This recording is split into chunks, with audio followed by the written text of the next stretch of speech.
ఓబులాపురం మైనింగ్కి సంబంధించిన కేసులో అప్పట్లో గాలి జనార్దన్ రెడ్డి ఆస్తులు సీజ్ చేశారు. గాలి జనార్దన్ రెడ్డి తన ఆస్తులు కావాలంటే అయ్యా నేను ఆర్థిక కష్టాల్లో ఉన్నాను, నష్టాల్లో ఉన్నాను, కొంచెం అవి రిలీజ్ చేయండి అని అడగాలి. అది మానేసి ఓ వెర్రి లెక్కలోకి వెళ్ళాడు. ఏమనంటే బంగారం తుప్పు పట్టుద్దట. సాధారణంగా ఇనుము తుప్పు పట్టడం చూసాం, లేకపోతే జలమస్లేరో తుప్పు పట్టడం చూసాం, అల్యూమినియం.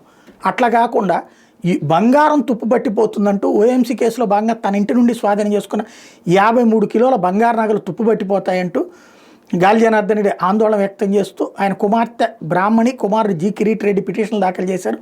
అవి ఇవ్వమని చెప్పి తెలంగాణ హైకోర్టు దాన్ని కొట్టేసింది. బంగారు నగలు తుప్పు పట్టిపోతాయని, విలువ తగ్గుతుందన్న గాలి అభ్యర్థిని తిరస్కరించింది. ఓఎంసీ కేసు విచారణ పూర్తయ్యాక వాటి మీద హక్కులు తేల్చుకోమని చెప్పి తేల్చి చెప్పింది.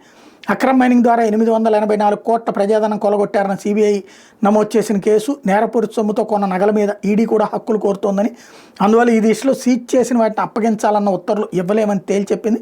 ఓఎంసీ కేసు విచారణ పూర్తయ్యాకే నగల్ని సొమ్ముని తీసుకోవడానికి దరఖాస్తు చేసుకోమని చెప్పి తేల్చి చెప్పింది.